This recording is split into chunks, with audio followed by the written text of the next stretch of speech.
Hey everybody, welcome to Leon's Chainsaw Parts and Repair. My next project is going to be combining a couple of super easies into one good one. Jim Jr., we were going through stuff the last time, we spotted this full wrap, and I'll get to that in a minute. That saw is a piece of work.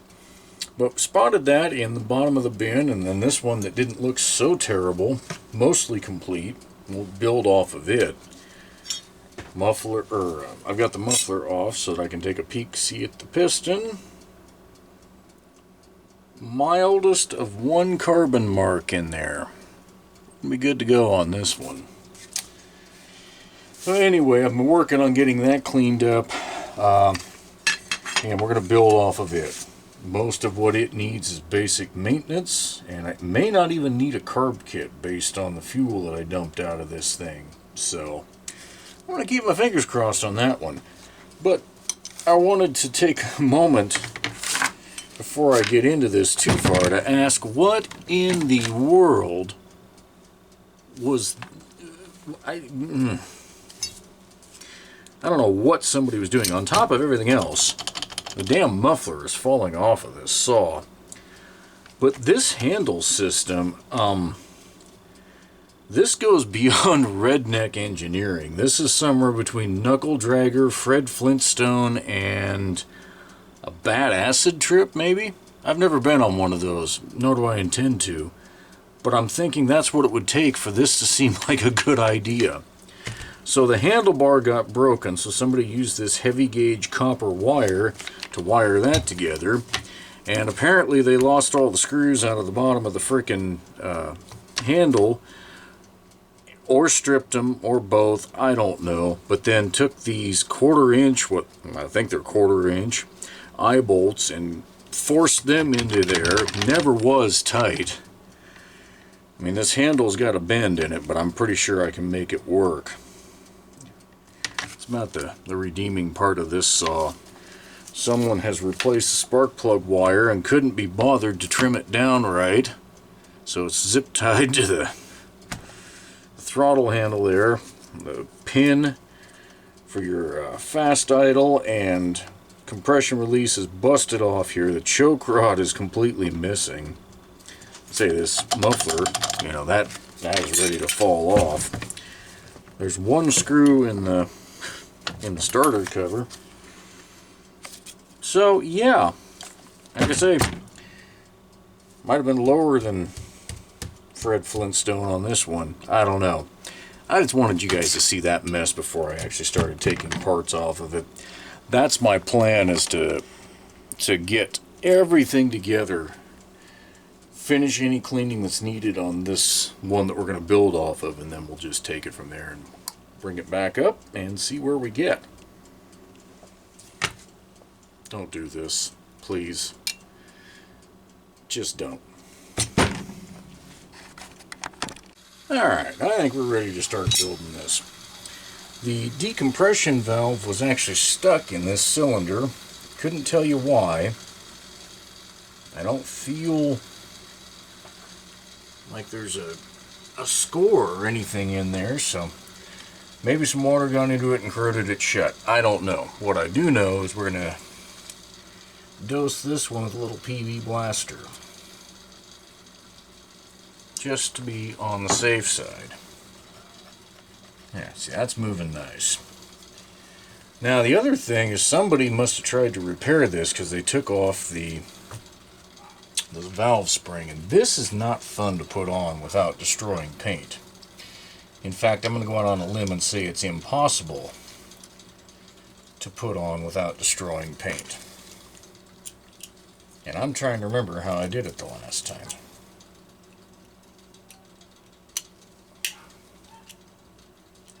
Now, I'm not succeeding in that memory.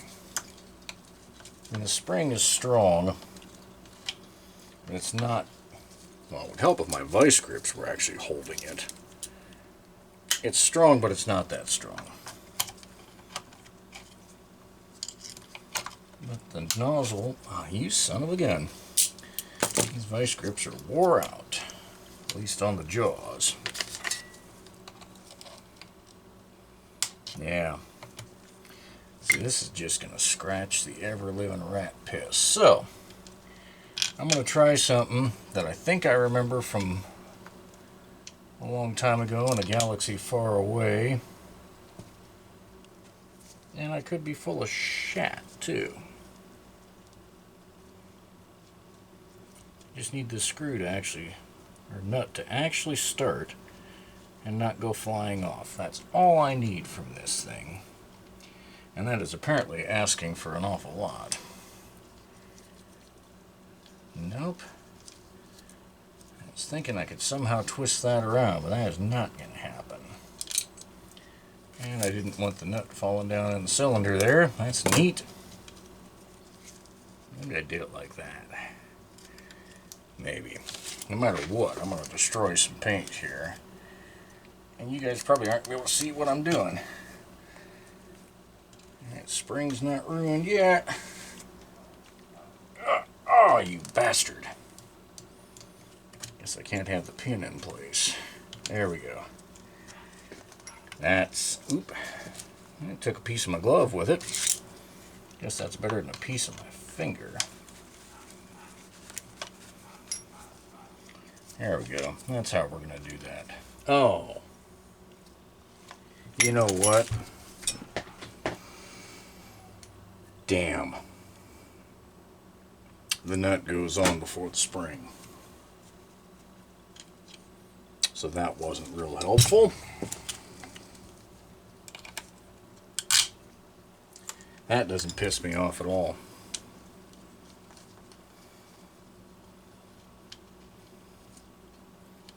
God dang it.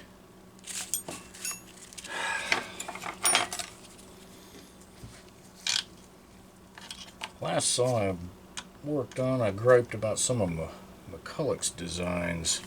In this particular case, Homelite didn't exactly come up with anything fantastic here. I would have thought they could have engineered something just a little more user-friendly than this mess.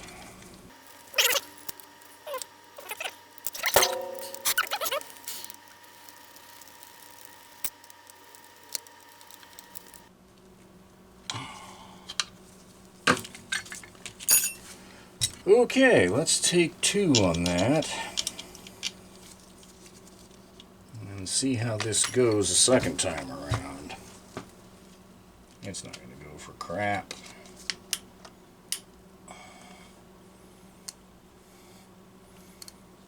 Ah, there it goes. Now it bent. Now I'm pissed.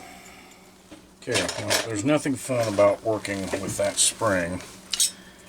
The best thing I found was to leave the nut about 3, maybe 4 turns loose and try to get it in without bending it. Since I bent it before I started, that didn't work so well. We'll see how this all goes, but we need to get some stuff out of the way. Everything on this side has some heat damage, all the plastic. Now the manual oiler might, nope, it's jacked. It's completely jacked. And the one on that part saw was broken off, so I'll have to go to the NOS parts bin yet again for this one, but I'm not going to worry about that at the moment. I want to see if she'll run, but I also don't want to do things that then we have to redo. Assemble something and go whoops, and disassemble that. So we're going to get this old melted choke rod off of here.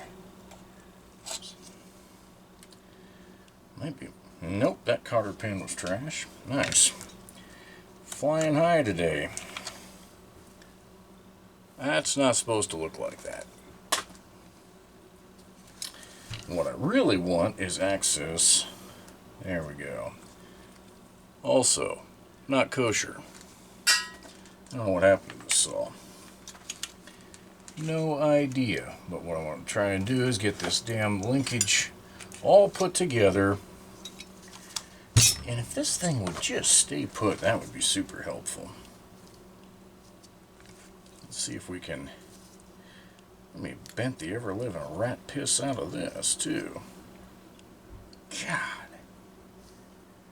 I don't know. Last owner of this saw might have been somebody who shouldn't have owned tools. Because this is getting ridiculous. Every place I turn, I'm finding stuff I don't like.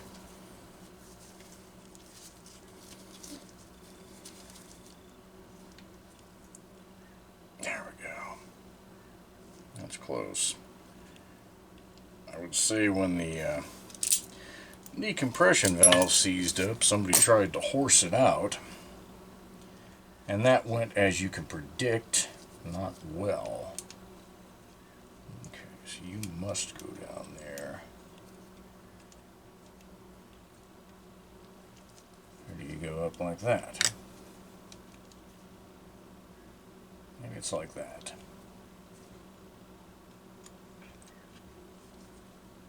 Yeah. That's how it goes. So then you want to slip your pin and spring in, ideally, before you tighten all that stuff down. Go away, fly. Didn't miss them. I like the spring weather, but I don't like flies. Okay. Now, in theory, we can get these two screws started and find out if everything that's been done has been for nothing or if it's been for something.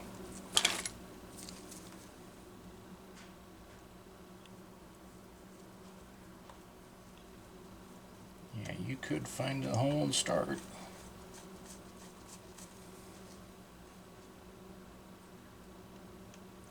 Homelite used versions of this build a clamp pivot point on a lot of different saws.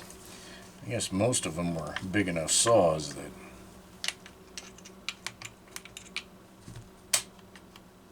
you could work it a little easier than this one. Alright, do we have any binding? Doesn't look like it. I don't like the way that spring stretches, but it's working.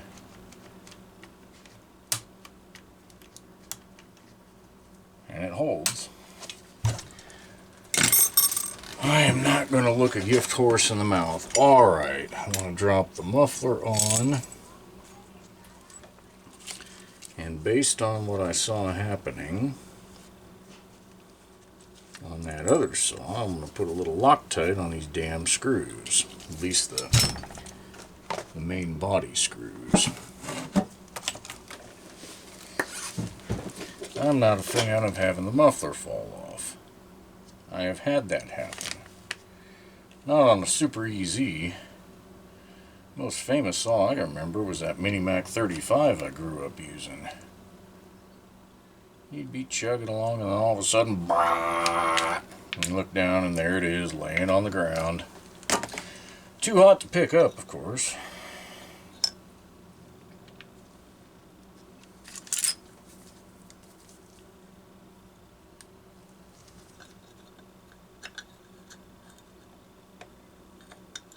What if somebody tried to torch the cylinder to loosen up that decomp valve, and that's how this stuff got melted? I wonder if they made a little fire in here somewhere. I don't see any smoke damage. That's why I don't understand all the melted plastic. Damn it. Come on. Not in the mood for stuff to fight with me. Just God, come on, you sack of crap.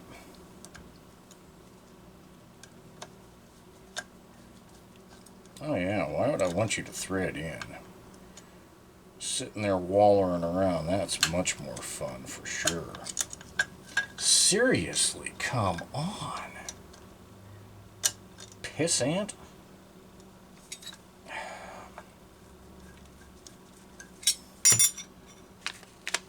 Hope this isn't a sign of things to come.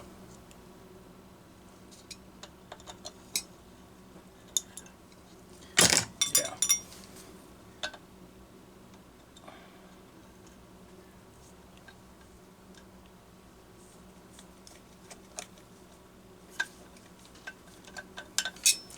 Oh yeah, why don't you cross thread? Because that would be pretty freaking neat. That'd be fun.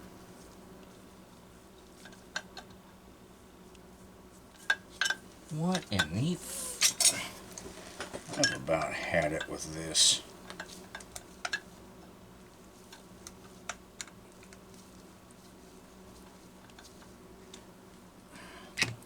Well, it's not cross-threaded, but damn, is it going in?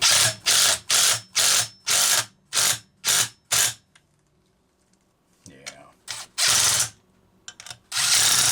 I would say the last time it went in, it was cross-threaded. Sweet. That's awesome. Alright, we're in Oregon, so it gets a spark arrestor. That's just the way it goes.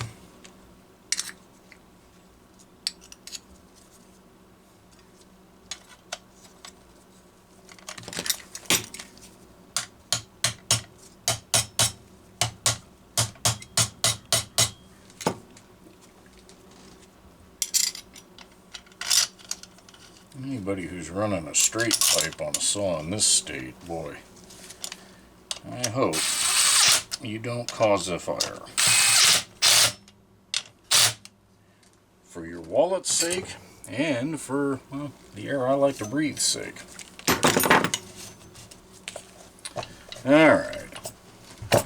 Oh, that's some good compression, but I did lube the cylinder too. Alright, we're going to drop some fuel in this, because I'm curious. What I poured out was not rotten.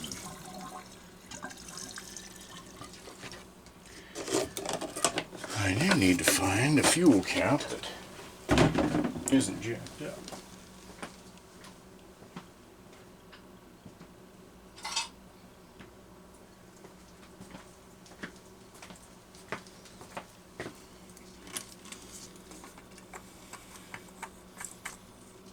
Okay. This isn't meant to be a full test run, it's just meant to see, well, see what we can see.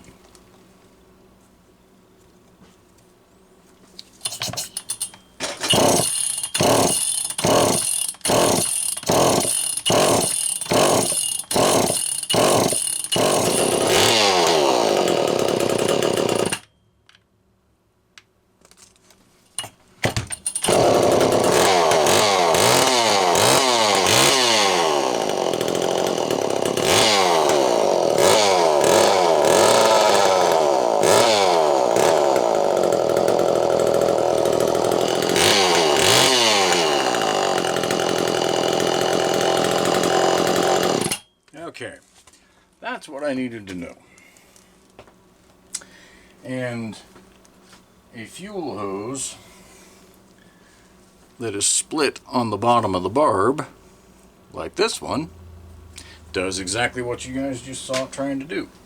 Which was sort of half-assed trying to run, but dumped a bunch of fuel down to the bottom of the chamber. So, there's that. This thing definitely had an air leak around that decomp valve. Or at least that's where I'm going to assume it was. The way this thing was tuned and the way the idle speed screw was run out, it screamed of an air leak. So, yeah. It is what it is. Alright. Sure Jim will appreciate, Jim Jr. will appreciate having a replaceable rim set up here.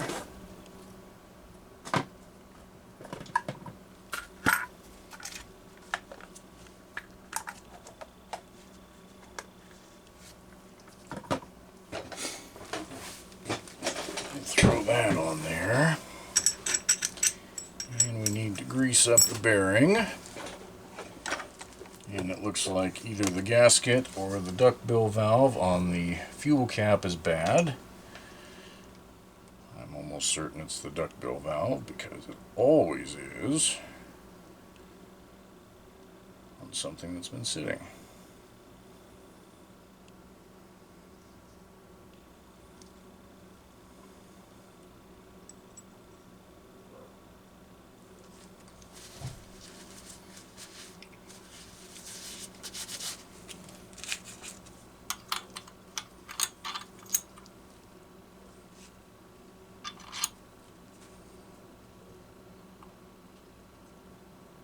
Okay. Very nice.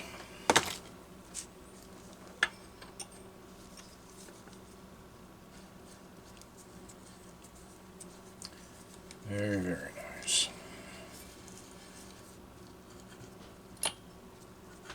That's what we want. Now, whether you're cheating and using a rattle gun like me, you want to make sure, or doing it by hand, doesn't matter. You want to make sure whatever tool you're using on an S-style clutch is pushing against the hub pieces here and not trying to expand the shoes out. So like if I did it, well, let's see, can I screw it up this way? Yeah. If I put it on this side and started trying to tighten it down, it's pushing those shoes out tight against the drum, and you'll probably crack and break it. You want to be pushing against the inner hub at all times. And if you're going to cheat and do this, you want to be centered. There we go.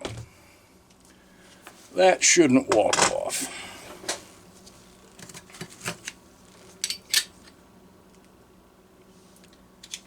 Alright. These are also going to get a little dab of Loctite, because I don't like clutch covers with screw holes cut in them. Not my style. And I do wish that fuel cap wasn't leaking like that. That's so awesome. So awesome. And it's even more awesome as it managed to miss the pig mat and just hit the bench. So, you know, it's cool.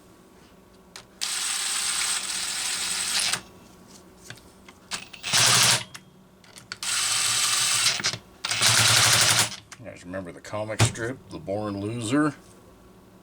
Wow. Sometimes. Okay, well good, now we have fuel everywhere. That's a solid situation. Way to clean the paint up, that looks pretty shiny. Alright.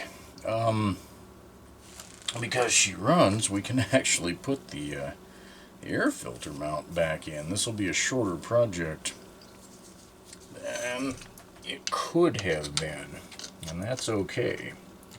It's nice to win one once in a while, at least in terms of that. I had a feeling, though, again, when there's fuel in a saw and you dump it out and it's not stale, or at least not rotten, you kind of have to wonder if you're going to accidentally get one that survived. The thing is, this had to have been sitting around for at least 4... That's backwards. This had to have been sitting around for at least 4 or 5 years. So,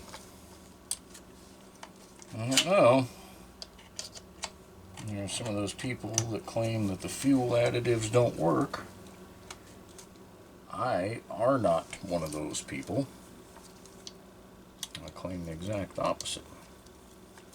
And I don't care about some of the dramatized YouTube tests.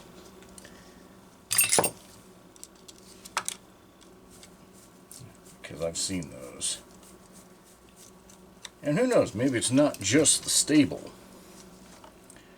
I know that Amsoil Sabre has a preservative in it as well, at least they claim it does. So maybe it's a mix of the two that I've had such good luck with. I don't know. I'm going to leave those loose until I get the air filter ready to go on there. Alright, I need to get together the rest of the hardware for our handlebar swap. And go find our handlebar again. I think it's still out in the parts washer pile. Come back. Alright, see how this goes.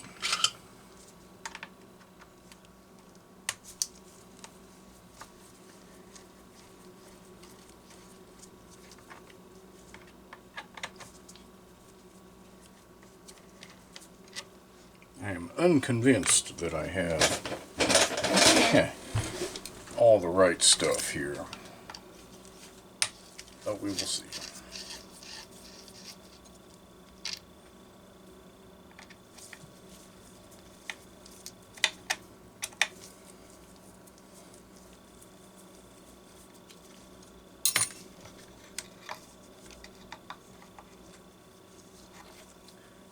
So the mounting hardware was definitely missing off of that.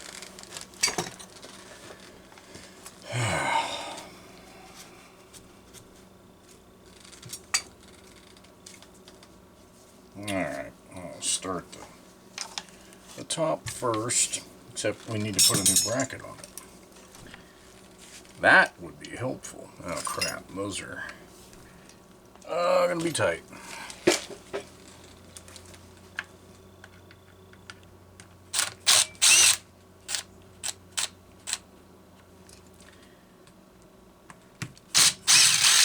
Alright.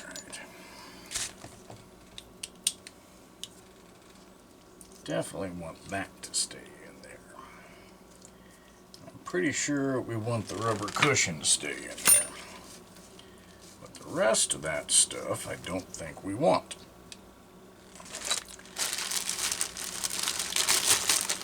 If you're lucky enough to... Oh, we got screws in the kit.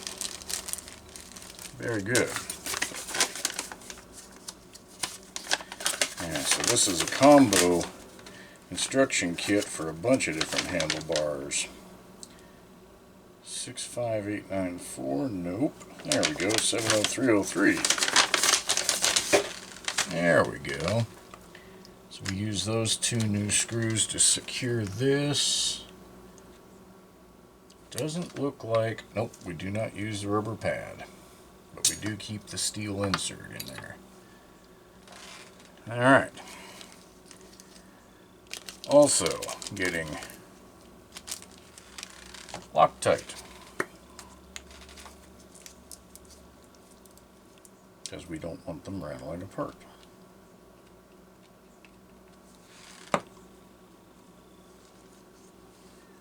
See if I've got that steel plate even close to lined up. Oddly, yes. Okay.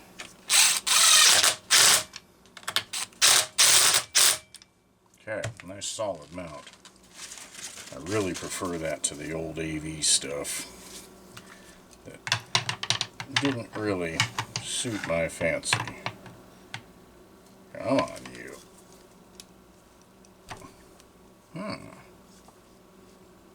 There we go.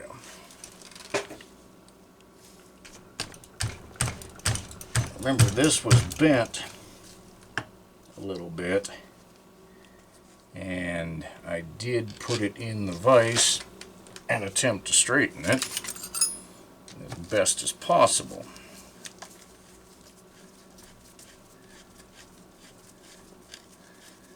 And anytime you're trying to straighten bent aluminum tube, essentially, there is a chance something doesn't go the way you want it to. And I would say that's almost a certainty. Ooh, here. Alright. I don't want to break that new handle bracket. Let's see if this is bound or if it's spring-loaded.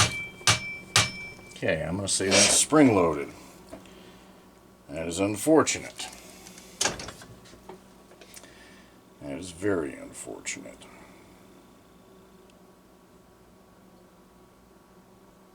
I don't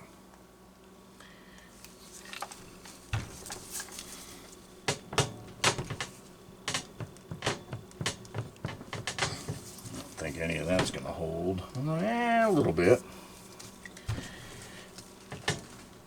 God, I'm never going to get one.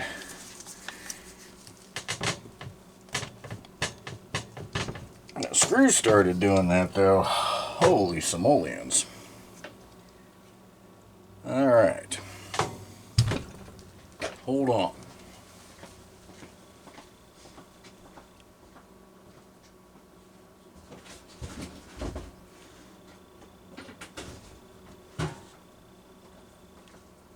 This will be the stupidest thing you guys have seen me try in a while. Assuming I can actually find a place to make it all grip. But I'm going to do it anyway.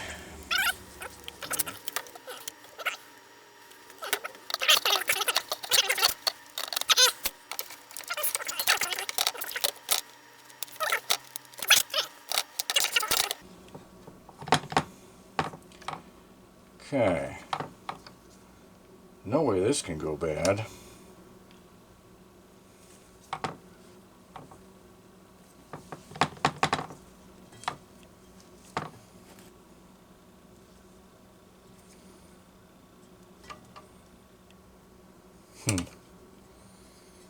As dumb as this is, until it flies off and hits me in the nuts, it's kind of working.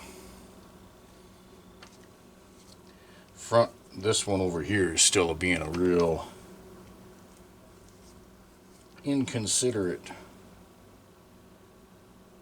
shit. Alright. I'm going to skip the Loctite with the assumption. So those holes are bunged up to where I can't put a thick socket down in there.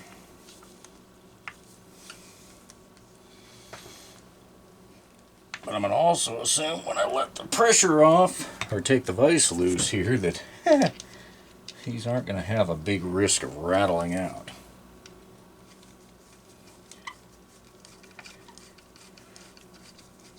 I'll have to make sure Jim sees the link to this video so that he knows if he ever takes his handlebar off, it is contents under pressure. Oh, that's good. Okay. It actually worked.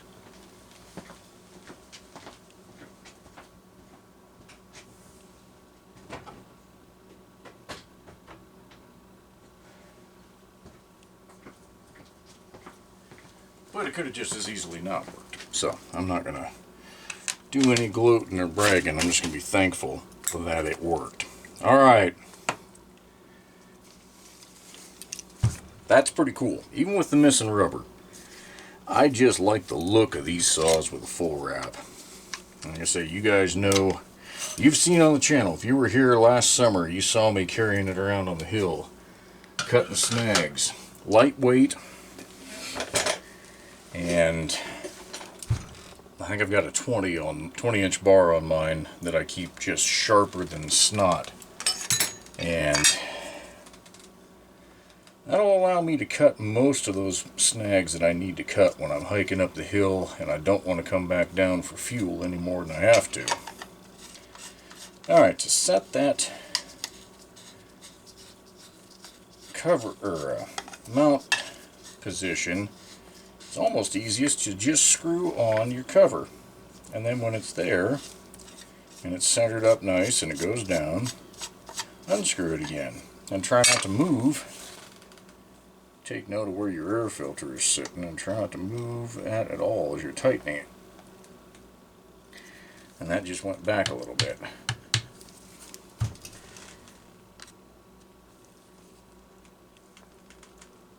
And now you again hope for the best. And in this case, voila. Okay. Let's drop a bucking spike on here. And then we'll see about a bar and a chain. And a test run with the oiler pumping. Just make sure all that crap's working right. Alright, so this actually has some tapered holes here. And that's upside down, because I'm dumb. There we go. Tapered holes are on the inside here. So that kind of tells you which way Homelite intended for you to mount the spike. Which is odd given that the cutout serves not much purpose in the spike when you do it this way, so I don't know. But if you try and mount it over here, it goes right over the screw, and that makes no sense. So I just do it this way and call it good.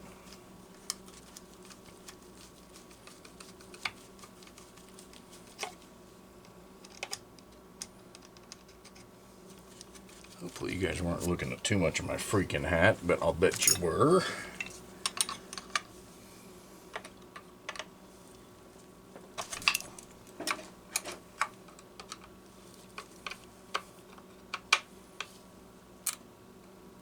Okay. Not bad. Not too shabby. Okie dokie. Let me find a bar that we can put on this thing and then go find the bar cover and come back. Okay. Nice fresh full chisel, full comp chain. 16-inch bar honestly is way too short for a skip tooth. Absolutely no reason to do it. I am a little sad that my roll of 3/8 chain is about depleted though, because I have seen how much the costs have gone up for that stuff since I bought one last. And the last time I bought one, we were coming out of COVID. So, yeah. I think it's almost doubled in cost. Just like the Oregon rims, those used to be, what, $2 or $3 a whammy? Now, almost everywhere wants $8 or $9 a rim. It's like, good God. I can see why, well, at least for a little while longer, the Chinese alternatives are so attractive to folks. Maybe not so much now.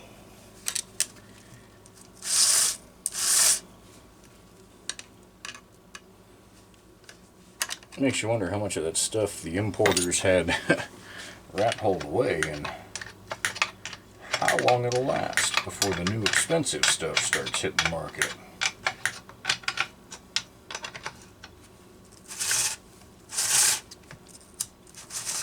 That's dry. We need some lubrication.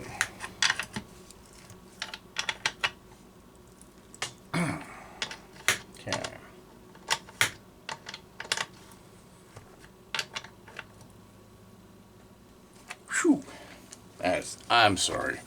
I just think these look good with a full wrap handle. I wish more had been sold that way with the so-called West Coast package. Just really useful. Not very useful if you're trying to get a stump flush to the ground. That I will admit. But the rest of the time, really stinking useful like this. A little harder to pour oil into without making a mess.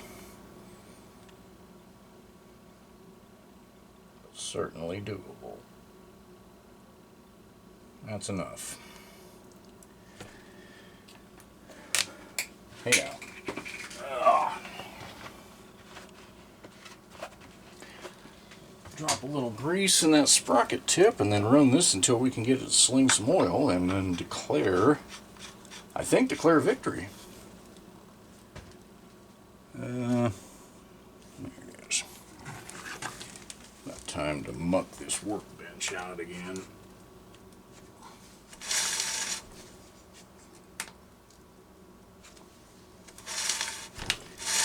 That'll suffice. Alright. Let's see if she still runs. I got a sneaking suspicion. Oh, shit.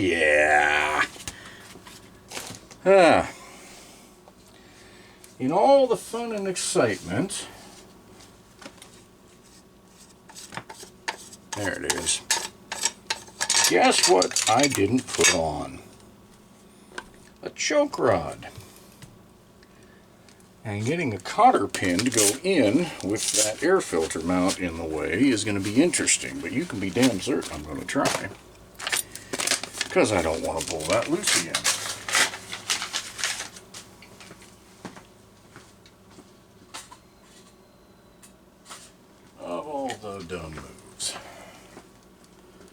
Add it to the list, I guess. Come on, baby.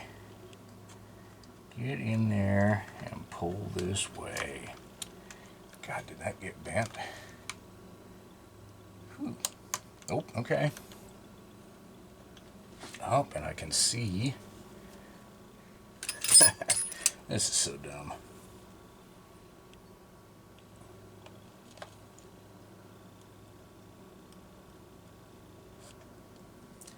Oh.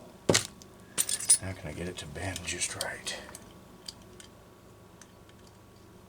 Where's the end that's longer? There it is. Done. That could have been worse. I could have had to throw a real tantrum.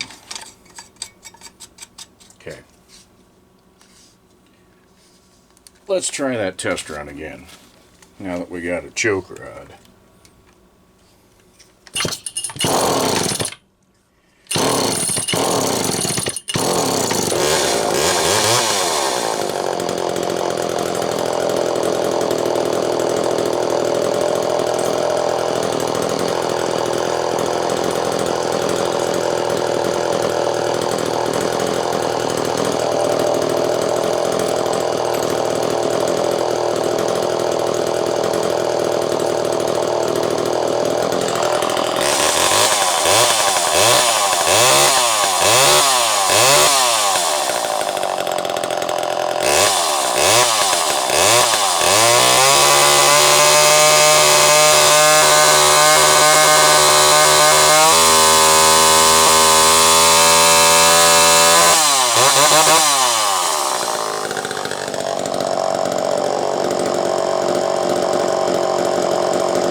Alright, doesn't get a whole lot better than that. Okay, so I'll count this one as done. It'll get another test run along the way somewhere, of course. I've got 4 more saws to do for Jim Jr., and they're all mini Macs.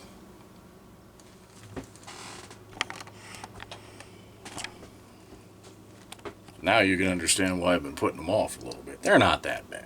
They really aren't. And once I get going, they won't be that bad. But right now, I'm going to pretend they're that bad. Catch you guys in the next video.